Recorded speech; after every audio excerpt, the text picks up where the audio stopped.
Hello, my name is Andrei Duta. Last week we defined the deadline concept and used an old real estate transaction case to illustrate it. Today I continue the examination of deadlines and negotiation through a list and brief discussion of 12 key points. So here are 12 observations worth noting in terms of deadlines and negotiation. Number one, deadlines can be either real, outside the control of the parties, or artificial, tactical moves employed by the parties themselves. Two, deadlines can be external, set out by the other party, or internal, set by your organization itself. Three, deadlines are used to create movement. Deadlines increase pressure on the parties to reach agreement. Four, the party with a shorter deadline tends to make concessions to reach an agreement sooner. This assumes their best alternative to a negotiated agreement is weaker. Five, the party with more temporal flexibility tends to have greater power in the negotiation process and can delay concession making. Six, the party with the higher costs during the negotiation process tends to have shorter deadlines. Time is money after all. Seven, if you want to affect an outcome and motivate action, set firm deadlines. Eight, if you're dealing with a competing style negotiator, he or she might impose a short deadline to exercise pressure on you. Just remember, most everything is negotiable, including deadlines. So ask questions and test and potentially neutralize the deadline. Why is the date the deadline? Who said it? What happens if we miss it? Can we change it? Can we get an extension? The answers to these questions will reveal if the deadline is legitimate or artificial, as in a competitive tactic. 9.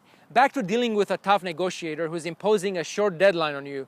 If you have strong best alternative to a negotiated agreement and are a tough negotiator yourself, respond with even a shorter deadline. Of course, be prepared to have peace with the outcome if the other party agrees to your new temporal terms. 10. One way to maintain control of the negotiation is to control the deadline.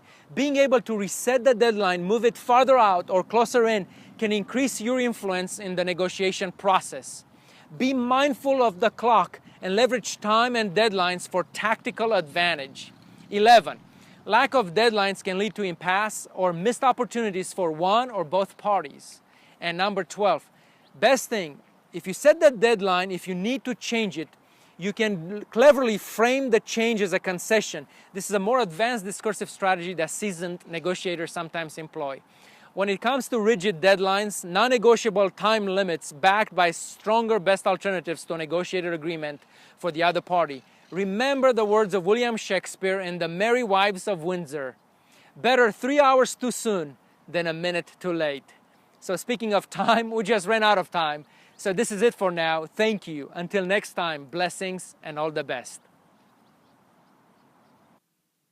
Let's review the 12 key points discussed in this presentation. Number 1. Deadlines can be real or artificial. Number 2. Deadlines can be external or internal. Number 3. Deals get done in proximity to deadlines. Number 4. Deadlines can be a constraining liability when they force the party to make too many concessions and too soon.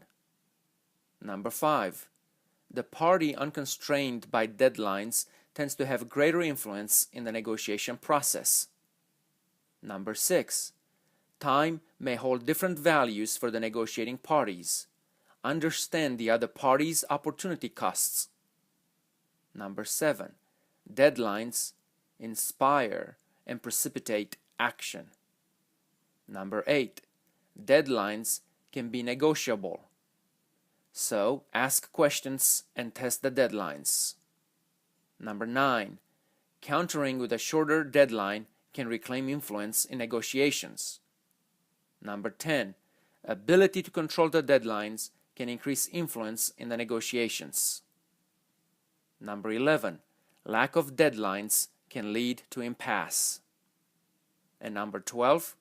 If you need to change a previously set deadline, frame the change as a concession.